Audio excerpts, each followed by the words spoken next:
Brasil.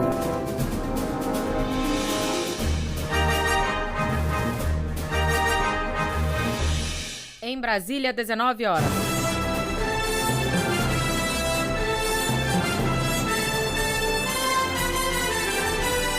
Está no ar a Voz do Brasil. As notícias do governo federal que movimentaram o país no dia de hoje.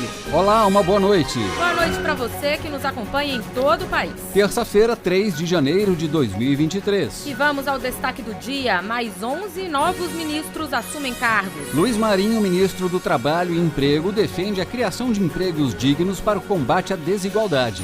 O trabalho voltará a ser um instrumento fundamental para acabar com a fome, superar a pobreza e combater todas as formas de desigualdade. Nova ministra da Mulher, Cida Gonçalves, assume compromisso de defender direitos das mulheres. Este ministério será o ministério de todas as mulheres. Faremos a defesa radical da garantia do direito de todas as mulheres nesse país. E Silvio Almeida assume o Ministério dos Direitos Humanos e da Cidadania e afirma que direitos de todos os brasileiros vão ser respeitados. Isso significa, dentre outras coisas, lutar contra o assassinato de jovens pobres e negros, lutar contra um direito administrativo que rouba camelôs, que expulsa crianças da escola, fecha postos de saúde, recolhe pertences de pessoas em situação de rua. Você também vai ouvir na Voz do Brasil. Pelé é sepultado em Santos. Presidente Lula vai ao velório e presta homenagem ao rei do futebol. Balança comercial tem saldo positivo recorde em 2022. Hoje, na apresentação da Voz do Brasil, eu, Mariana Jungmann e Nazi Brum. E assista a gente ao vivo pela internet. Acesse voz.gov.br. O presidente Luiz Inácio Lula da Silva e a primeira-dama Janja da Silva compareceram ao velório de Pelé em Santos, São Paulo. Lula conversou com os parentes de Pelé no estádio da Vila Belmiro e se despediu do maior ídolo do futebol brasileiro, elogiando a simplicidade do ex-jogador. Pelé faleceu no último dia 29 de dezembro por câncer no cólon e foi sepultado hoje na cidade do Litoral Paulista. Milhares de pessoas se dirigiram à Vila Belmiro, em Santos, no litoral paulista, para se despedirem do Rei Pelé. Todos queriam homenagear um dos maiores ídolos do futebol mundial. Os portões da vila fecharam às 10 horas da manhã, deixando uma multidão do lado de fora. Segundo a organização, mais de 230 mil pessoas passaram por aqui nesta segunda e terça-feira. O presidente Luiz Inácio Lula da Silva foi um deles. Lula chegou à Vila Belmiro pouco depois das 9 da manhã, acompanhado da primeira-dama Janja da Silva e do ministro dos Portos, Márcio França. Em entrevista à Santos TV, Lula falou sobre o Rei Pelé. Acho que o mundo deve ao Pelé muita coisa, sobretudo a dignidade de um homem, sabe, que nasceu pobre, negro, num país onde o preconceito é muito vivo, e o Pelé nunca se importou com isso. Ele sempre soube ser Pelé, o melhor e o mais humilde. Portanto, eu fico triste, lamento profundamente.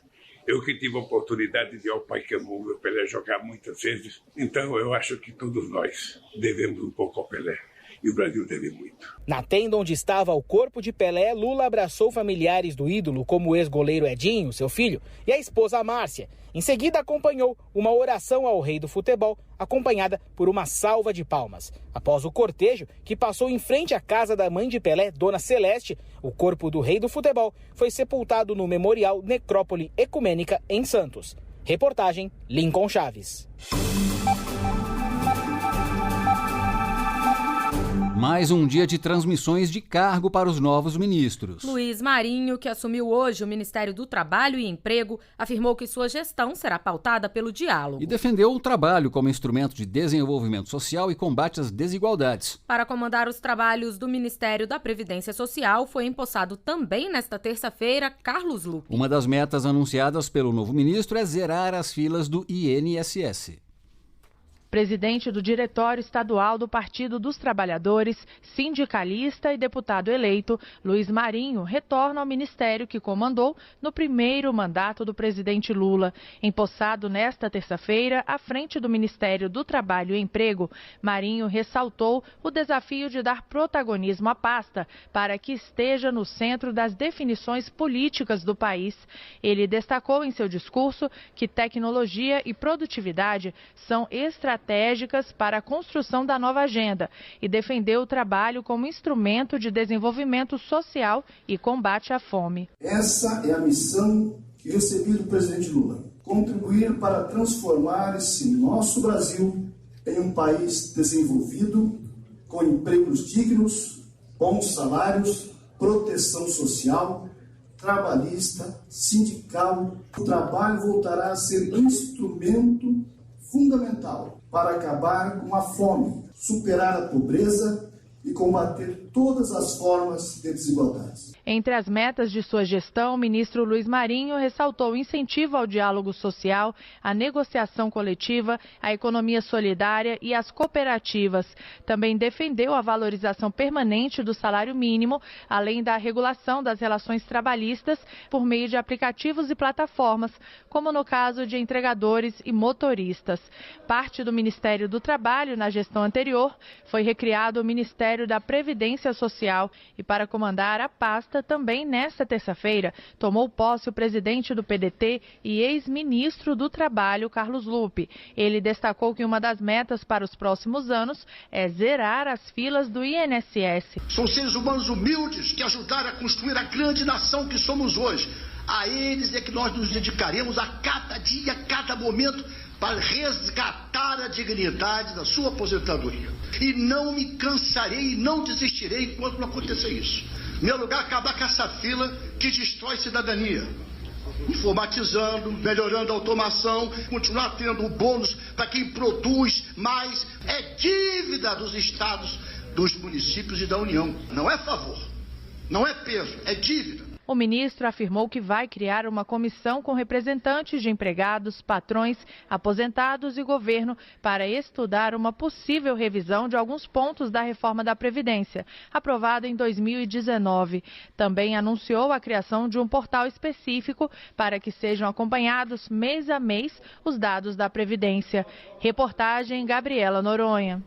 Retomada de obras, integração e a volta do programa Minha Casa Minha Vida são alguns dos desafios apresentados por novos ministros que tomaram posse. À frente do Ministério dos Transportes está Renan Filho. Para comandar o Ministério da Integração e Desenvolvimento Regional, assumiu Valdez Góes. E nas cidades, pasta responsável por políticas como habitação, saneamento e mobilidade urbana está Jader Filho. A repórter Jéssica Gonçalves tem mais informações.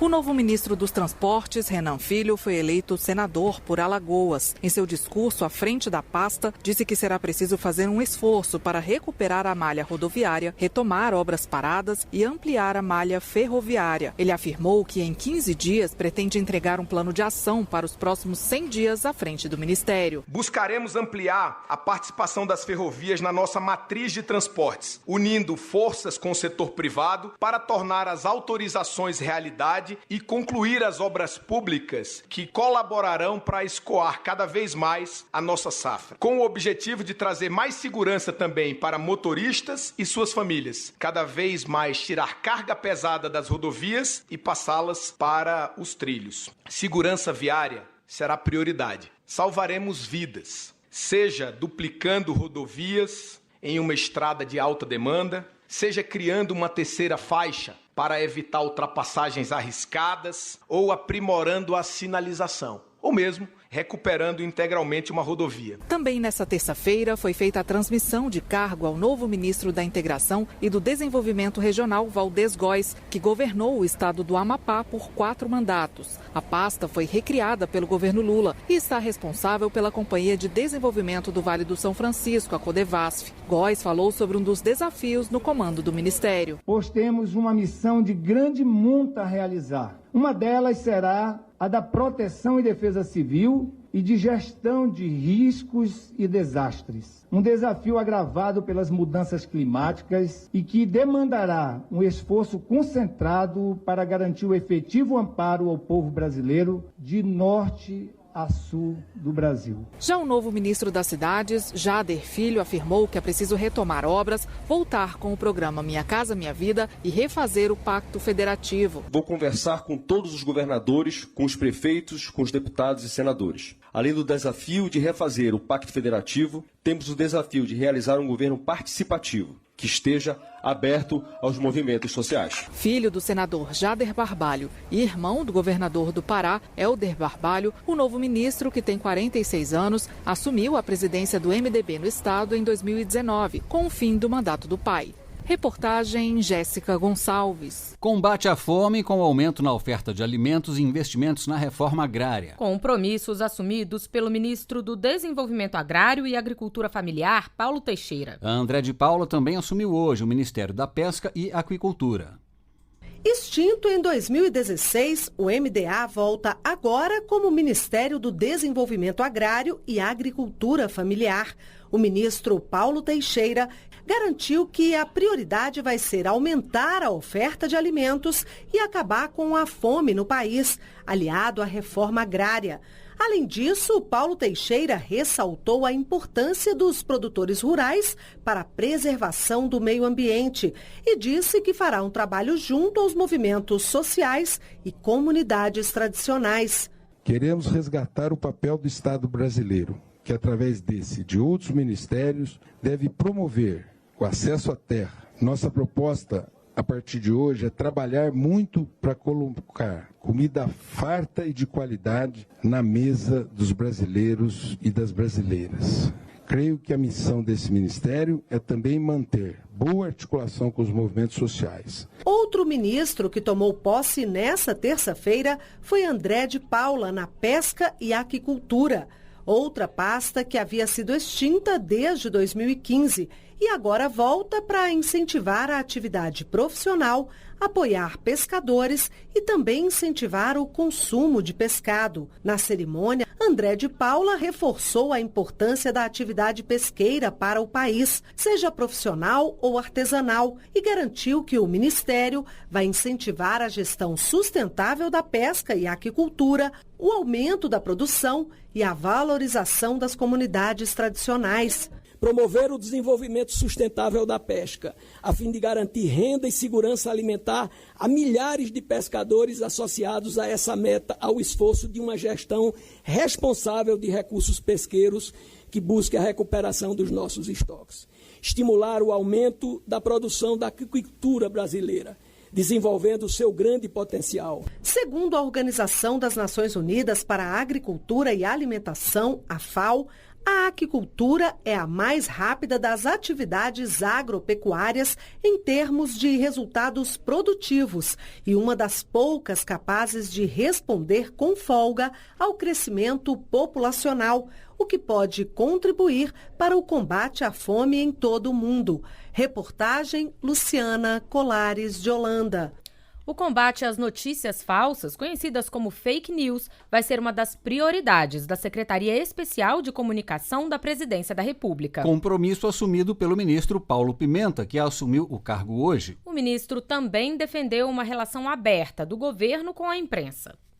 O novo ministro da Secretaria de Comunicação Social, Paulo Pimenta, defendeu em seu discurso de posse a liberdade para que jornalistas exerçam a profissão. Exaltou o papel da imprensa e se comprometeu com o combate às fake news. Faremos um trabalho permanente de combate às fake news e à desinformação. A boa informação é vital para a nossa sociedade. O ministro Paulo Pimenta também se comprometeu com uma comunicação plural e inclusiva e afirmou que a comunicação institucional não será contaminada por posições ideológicas. A prestação de serviço e a comunicação institucional serão vertebradas e construídas a partir da ciência, da pluralidade e do respeito daquilo que é importante para a população. Paulo Pimenta afirmou que irá retomar a TV NBR como TV governamental e fortalecerá a TV Brasil como emissora pública de comunicação e anunciou um amplo debate com a sociedade para apresentar um novo projeto para a Empresa Brasil de Comunicação, que gere a TV Brasil, a Agência Brasil e 15 rádios, entre elas a Rádio Nacional da Amazônia.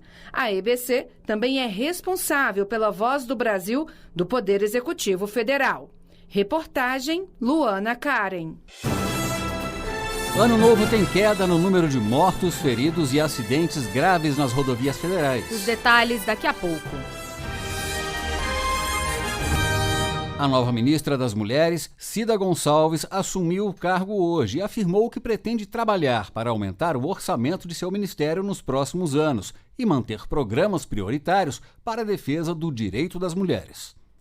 Durante a transmissão de cargo, a nova ministra da Mulher, Cida Gonçalves, disse que a gestão vai buscar investir em projetos como a Casa da Mulher Brasileira e o Disque 180, que reúne denúncias de violência doméstica. Segundo o Anuário Brasileiro de Segurança Pública, só no primeiro semestre de 2022 foram registrados 700 casos de feminicídios.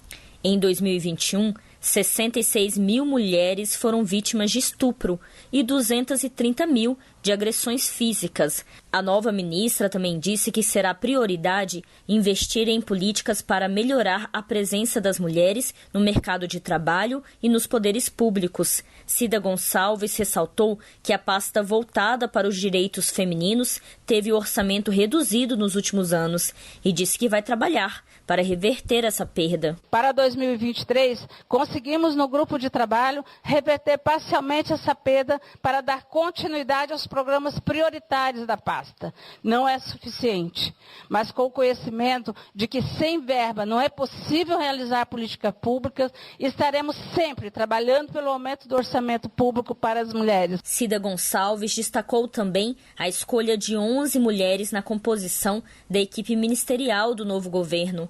A nova ministra lembrou que a catadora de recicláveis Aline Souza foi a escolhida para colocar a faixa no presidente Lula no dia da posse. Para ela, o momento foi simbólico para demonstrar que seu ministério terá como prioridade uma defesa radical dos direitos de todas as brasileiras. Este ministério será o ministério de todas as mulheres, as que votaram e as que não votaram conosco. Das diversas mulheres que compõem a nossa sociedade, faremos a defesa radical da garantia do direito de todas as mulheres nesse país. Cida Gonçalves é ativista de defesa dos direitos das mulheres há mais de 40 anos. Ela foi secretária nacional de enfrentamento à violência contra as mulheres nos governos de Lula e Dilma e atuou na construção da Lei Maria da Penha e da Lei do Feminicídio. Reportagem, Márcia Fernandes. Joênia Wapichana vai ser a nova presidente da FUNAI, renomeada recentemente como Fundação Nacional dos Povos Indígenas. Pela primeira vez em 55 anos de história, a fundação que promove a proteção e direitos das diferentes etnias do país vai ser presidida por uma mulher indígena. Joênia é natural de Boa Vista e tem bacharelado em Direito pela Universidade Federal de Roraima e mestrado em Direito Internacional pela Universidade do Arizona. Ela também foi a primeira mulher indígena a exercer a advocacia no país e a primeira deputada federal indígena do Brasil. Combater todo tipo de violência e assegurar que os direitos do cidadão sejam respeitados. Compromissos firmados pelo ministro dos Direitos Humanos e da Cidadania, Silvio Almeida. Na presença de ministros, parlamentares, reitores, autoridades e diferentes segmentos da sociedade civil, o paulista de 46 anos, Silvio Almeida, tomou posse como ministro dos Direitos Humanos e da Cidadania. Doutor em Direito há mais de 20 anos, filósofo, professor e autor de livros, entre eles O Racismo Estrutural. O novo ministro afirmou que atos ilegais baseados em ódio serão revistos e reiterou o compromisso de combater todo tipo de violência contra os cidadãos brasileiros. Meu maior compromisso não poderia ser outro senão lutar para que o Estado brasileiro deixe de violentar seus cidadãos. Isso significa, dentre outras coisas, lutar contra o assassinato de jovens pobres e negros, lutar contra um direito administrativo que rouba camelôs, que expulsa crianças da escola, fecha postos de saúde, recolhe pertences de pessoas em situação de rua. Os direitos humanos não podem ser apenas uma barreira sanitária, uma política de contenção. Precisamos impregnar a administração pública com a defesa dos direitos de todos e promover os direitos humanos como instrumentos de criação de um novo Brasil. No discurso da posse, o ministro Silvio Almeida anunciou a criação de um programa de proteção aos defensores dos direitos humanos e um plano nacional para nortear as políticas na área, com atenção especial aos ambientalistas. Também garantiu o pleno funcionamento de mecanismos de prevenção e combate à tortura e a manutenção da Comissão Especial sobre Mortos e Desaparecidos Políticos. Entre os grupos que devem ser foco da atenção em sua gestão, o novo ministro citou trabalhadores, moradores de rua, povos indígenas, a população LGBTQIA+, deficientes, idosos, vítimas de violência, crianças e adolescentes. Reportagem Cleide Lopes.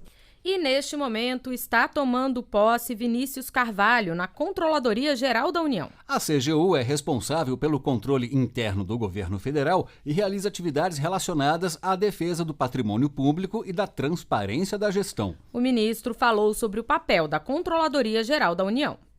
Um ministério que se ocupa de funções estatais das mais relevantes, que se notabiliza por um corpo burocrático, no sentido weberiano do termo, cuja agenda pretende evoluir sem grandes solavancos, de maneira incremental, incorporando as novas técnicas de avaliação de políticas públicas, de aprimoramento da transparência e da participação social e de combate à corrupção. O ministro Vinícius Carvalho é graduado em Direito e doutor em Direito pela Universidade de São Paulo. Foi presidente do CAD, o Conselho Administrativo de Defesa Econômica, de 2012 a 2016. O clima do verão brasileiro se transformou em um convite aos países vizinhos. Esta é a ideia da campanha da Embratur para atrair e recuperar os índices de turistas estrangeiros no período pré-pandemia. Argentina, Chile, Paraguai, Colômbia, Peru e Panamá respondem por quase metade de todos os visitantes estrangeiros que passam pelo país. Mais de 1 milhão de passagens aéreas já foram compradas no exterior com destino ao Brasil neste verão. Mas a Embratur quer mais e, por meio de uma campanha, convida argentinos, panamenhos, peruanos, chilenos a viverem o calor do Brasil. En este verano, hacé tu maleta y vení a vivir el calor como nunca lo has sentido. Vení a vivir el calor de Brasil. ¿Sabes lo que hace de Brasil un país tan único? Praia, sol, floresta, festas, aventura. Todos esses cenários estão presentes na ação da Embratur. A argentina Andréa Aguirre sempre sonhou em conhecer o Brasil. Animada, conta que já tem um roteiro pronto para cada dia de férias. Quero ir a disfrutar pouco de las playas de Rio, depois vou a visitar a cidade, sua arquitetura. A campanha foi realizada em parceria com o Sebrae. O objetivo é consolidar o Brasil como destino sul-americano mais completo em termos de atrativos. Reportagem Carla Fagundes. O final de semana do Ano Novo apresentou queda no número de mortes, feridos e acidentes graves nas rodovias federais. É o que aponta o balanço da Operação Ano Novo, divulgado pela Polícia Rodoviária Federal. Durante a operação realizada entre a última sexta-feira e domingo, houve redução de 12% no número de mortes, 31% no número de feridos e 9% em acidentes graves em relação ao mesmo período do ano passado. Segundo a Polícia Rodoviária Federal, esse foi o resultado do aumento de 44% no número de policiais que atuaram nas estradas. Na operação deste ano, foram fiscalizadas 56% mais pessoas e 42% mais veículos. Também houve aumento na apreensão de drogas, como maconha e cocaína. Os números da Operação Ano Novo estão na página da Polícia Rodoviária Federal na internet, em gov.br/PRF. A balança comercial brasileira fechou 2022 com um superávit recorde. Foram mais de 62 bilhões de dólares, o maior valor da série histórica iniciada em 1989. Um crescimento de 1,5% em relação ao ano anterior. Isso significa que o Brasil vendeu mais produtos ao exterior do que comprou de outros países. Segundo a Secretaria de Comércio Exterior, as exportações no ano subiram mais de 19% em relação a 2021. Já as importações apresentaram alta de mais mais de 24%. Nas exportações, os setores que mais cresceram foram a agropecuária, indústria de transformação e indústria extrativa.